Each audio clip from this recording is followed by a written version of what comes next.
That's not right. That's not the stats for this weapon. What's going on? Ah, that explains so much over the past few days that I've been suffering really badly, because, oops, pops into mind. Kind of a big oops. The thing was running at a fraction of the damage it should have been doing. It was also missing the blast and the corrosive.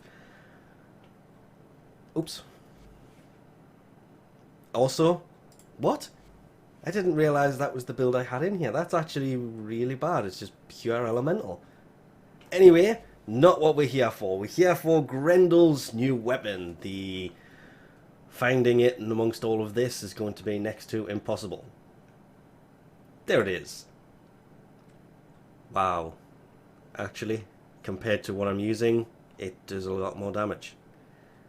The heavy wind up, a bit slower, it's more damage everywhere. But more importantly, it has way more crit. And AV polarity in its aura stance. But what stance does this? What is this weapon classed as? Well, it's a heavy sword, a heavy blade. I realised that as soon as I saw Cleaving Whirlwind, which is probably not what will go in here because that's a V polarity, which means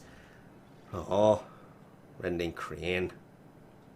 Not a bad stance, but it would have been better if it was something else. To build this, the blueprint is inside of the Tenno Lab, which maintains its clan tech, and yes, it uses cryotic, oxium, and argon crystals, rare resources, but it only takes 12 hours to build, so it's actually worthwhile picking up, and it's only a Mastery Rank 8 weapon. And even though I only actually put 2 Vs on this, I was quite amazed on how well this weapon did. It is a heavy sword, it is expected to be a heavy hitter, but that 24% crit chance, yeah, I'll admit, I threw Blood Rush, Organ Shatter, and then went full-blown elemental with this, with Berserker, where normally I would be running True Steel.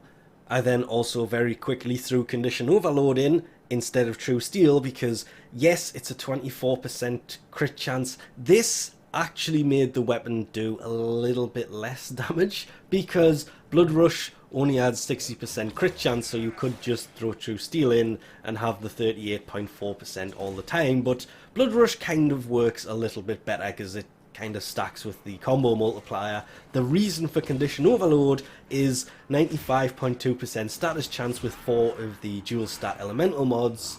I've just swapped this over so you can see you can run any combination that you want, and yeah, this thing, considering it was the only melee weapon added in update 26, it was the only weapon that you can build in update 26. Every other one is hidden behind the Kuva Lich system, which is long, kind of annoying, and you're not guaranteed to actually get the weapon you want. You may end up having to find the same weapon 2 or 3 times before it changes and gives you a different Kuva Lich that has a different weapon. Meaning that finding all of the Kuva Lich weapons is going to be a pain. So this was the only one you could build, and I was not expecting this to be any good at all. But with True Steel in there, which is why I left that a bit earlier, and 2 of the dual status mods, I had it set up for magnetic because I was trying to do this on the Disruption Lure mission. Yeah, it didn't go well at all. It was more down to the actual allies, but the enemies went down ridiculously quickly. I very quickly decided, oh yes, I'm going to put 2 Vs in this and I'm going to play it with this like crazy. Hence the reason I put 2 in, because Condition Overload made it even better.